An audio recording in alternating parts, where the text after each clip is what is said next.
Hello students.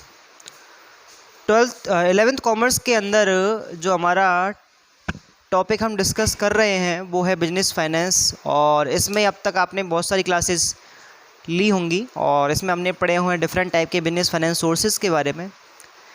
Question ये है कि हमने लगभग 14-15 फाइनेंस सोर्स पढ़े हैं अब तक, और उनमें से हमारे लिए कौन सा बेस्ट है उसको सेलेक्ट करने के लिए हमें कुछ फैक्टर्स को क्या करना पड़ेगा, ध्यान देना पड़ेगा। भाई हम सभी से फाइनेंस रेज थोड़ी कर सकते हैं। अब हमारे लिए कौन सा एक एप्रोप्रिएट ऑप्शन होगा, उस चीज़ को कौन कौन से फैक्टर्स अफेक्ट करेंगे, प्रभावित करेंगे, उन चीज़ों के बारे में हम पढ़ रहे हैं।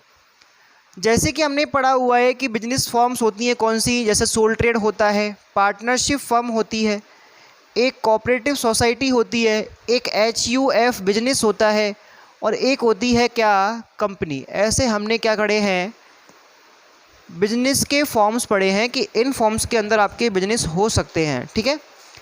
अब क्वेश्चन ये है कि अगर मान लो हम सारे के सारे रिसोर्सेज जो हमने सारे के सारे सोर्स के जो फंड के जो अपने ऑप्शंस पढ़े हैं उनको सबको इस्तेमाल करें, तो क्या हम ऐसा कर सकते हैं? ऐसा कर सकने वाला ऑर्गेनाइजेशन कौन सा है? तो वो ऑर्गेनाइजेशन कौन सा है बता दूं आपको, कंपनी। हमने जो भी ऑप्शंस पढ़े थे वो सारे के सारे एक कंपनी क्या कर सकती है, काम में ले सकती है। ठीक है। जैसा कि अगर मान लो आपके पास ढेर सारे ऑप्शन है फाइनेंस रेज करने के, तो सबसे पहले आप ध्यान देंगे किस पर, कॉस्ट पे। यानी कि फाइनेंस रेज करने की जो लागत है वो लागत कैसी आनी चाहिए, कम से कम। यानी कि हमें जब भी हम किसी ऑप्शन से कोई फाइनेंस ले, कोई पैसा ले, कैपिटल ले, तो उसके बदले में जो हमें रिटर्न देना है, जो हमें चुकाना है, वो कैसा रहे, कम से कम रहे। इसके लिए हम क्या चाहेंगे, इसके लिए हम चाहेंगे कि जो कमोडिटी या जो सिक्योरिटी हम मार्केट में इशू कर रहे हैं उस पे दिया जाने वाला डिविडेंड रेट कम हो, उस पे दिया जाने वाला इंटरेस्ट रेट कम हो, या फिर कोई ऐसा फाइनेंस सोर्स हो जिस पे इंटरेस्ट ही ना हो, जिससे हमारे ऊपर कोई बर्डन ना रहे। तो उन चीज़ों से रिलेटेड हमने कुछ बातें की हैं। जैसे मैं आपको बता दूं, जो हमने लॉन्ग टर्म फाइनेंस के लिए जो लास्ट क्लास में फाइनेंस इंस्टीट्यूट पढ़े थे उनमें इंटरेस्ट रेट कैसी होती है, ज़्यादा। तो उन ऑप्शंस को या उस ऑप्शन को चुनने का जो अपन एक वो प्रायोरिटी रखते हैं वो रखते हैं सबसे लास्ट में। उसको हम सबसे पहले नहीं लेते। हम सबसे पहले किसको लेते हैं, जिसमें आपकी लागत कैसी आती है, कम आती है। जैसे हम बात करें यहाँ पर सबसे कम, अगर आपको इंटरेस्ट देकर और लोन लेना है, बोरोड फंड्स यूज़ करने हैं, तो हम पब्लिक डिपॉजिट की तरफ भागते हैं, या फिर हम जाते हैं शॉर्ट टर्म लोन्स की तरफ जो आपको कॉमर्शियल बैंक्स के थ्रू मिल जाते हैं। ठीक है। तो ये चीज़ आपकी इसके अंदर आती है। दूसरा, अगर हम बात करें दूसरा फैक्टर क्या है, तो दूसरा फैक्टर है आपकी लीगल फॉर्मेलिटी।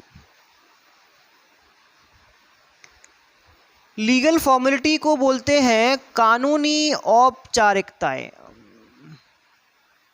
देखो, हम चाहते हैं कि फाइनेंस मिले, लेकिन कैसा मिले, कम प्रयासों में। हमको उसके लिए एफर्ट्स कम करने पड़े। ऐसे नहीं बड़ी बड़ी फाइलें बन रही हैं, फिर डॉक्यूमेंट ढेर सारे आपको क्या करने पड़ रहे हैं, इकट्ठे करने पड़ रहे हैं, फिर उनको जाके अलग अलग डिपार्टमेंट्स में जमा कराओ। ये सारी की सारी प्रोसेस काफ़ी लेंथी है, और ऐसी प्रोसेस के अंदर हम चाहते हैं कि हमको इजी फाइनेंस रेज हो जाए। और इजी फाइनेंस रेज करने के जो ऑप्शंस हैं उनमें मैंने आपको सबसे पहले बताया था रिटेन अर्निंग के बारे में, जिसमें कोई फॉर्मेलिटी ही नहीं है। वो रिटेन अर्निंग हमारी है, हमारी खुद की सेविंग्स हैं, उनको हम क्या कर सकते हैं, री इन्वेस्ट कर सकते हैं, किसके अंदर, बिजनेस के अंदर। इसके अलावा अगर हम बात करें तो आपका ट्रेड क्रेडिट काफ़ी इजी है, आपका लीज फाइनेंस काफ़ी इजी है। अगर हम बात करें कौन सा ज़्यादा आपका डिफ़िकल्ट है, लेंथी प्रोसेस वाला है, तो शेयर इश्यू करना अपने आप में एक लेंथी प्रोसेस है। अगर हम बैंक लोन लेते हैं तो वो एक लेंथी प्रोसेस है, तो उनको हम थोड़ा सा क्या करते हैं, सेकेंडरी ऑप्शन मान के चलेंगे अगर हम इस पॉइंट ऑफ व्यू को देख रहे हैं तो। ठीक है। नंबर 3 पे देख रहे हैं हम कंट्रोल। कंट्रोल का मतलब होता है नियंत्रण। देखो क्या होता है, आपने पढ़ा हुआ है कि भाई हम फाइनेंस तो लेंगे, लेकिन जो बंदा हमें फाइनेंस दे रहा है उसका हमारे बिजनेस के मैनेजमेंट में क्या नहीं होना चाहिए, कोई इंटरफेयर नहीं होना चाहिए। अब वो इंटरफेयर कब बनता है, जब हम कोई ऐसा सोर्स यूज़ कर लेते हैं जिससे जो इन्वेस्टर होगा, जो बोरोवर होगा, उससे उसका जो कंट्रोल है वो हमारे बिजनेस पर हो जाएगा। तो मैंने आपको इस बारे में बताया है कि एक तो जो आपके इक्विटी शेयर्स होते हैं, उन इक्विटी शेयर्स को इशू करने पर जो उनके शेयर होल्डर होंगे वो आपकी कंपनी के मैनेजमेंट का क्या करेंगे, कंट्रोल ले लेंगे। क्योंकि मैंने आपको बताया था इस बारे में कि इक्विटी शेयर होल्डर्स को मैनेजमेंट में पार्टिसिपेट करने का और वोटिंग देने का क्या होता है, राइट होता है। दूसरा, अगर हम फाइनेंशियल इंस्टीट्यूशन से लोन लेते हैं जो आपको लॉन्ग टर्म लोन्स देते हैं, तो उनका भी इंटरफेयर आपके बिजनेस के अंदर रहता है। तो आपका कंप्लीट जो कंट्रोल है, जो कंप्लीट डोमिनेंस है बिजनेस के अंदर, वो आपका नहीं रह पाता। तो इन चीज़ों को आप थोड़ा बेस्ट नहीं मानते, इसलिए हम किन चीज़ों को इस्तेमाल करेंगे जिनसे ये कंट्रोल बना रहे। तो वो चीज़ें जो होती हैं उनमें आपके वही सारे ऑप्शन आते हैं जो आपके अभी अभी किस में आए थे, लीगल फॉर्मेलिटी के अंदर आए थे। नंबर 4 पे हम डिस्कस कर रहे हैं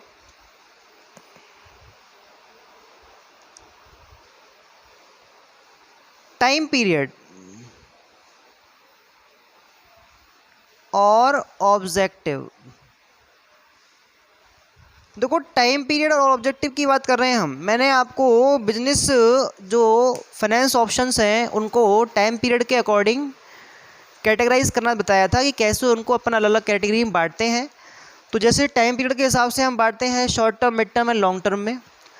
अगर हम ऑब्जेक्टिव की बात करें तो ऑब्जेक्टिव में आपके क्या ऑब्जेक्टिव हो सकते हैं। जैसे मान लो आप सोच रहे हो कि भाई मुझे तो रिसर्च एंड डेवलपमेंट के लिए फाइनेंस चाहिए, तो रिसर्च एंड डेवलपमेंट के लिए जो फाइनेंस रेज करते हैं वो करते हैं हम मिड टर्म।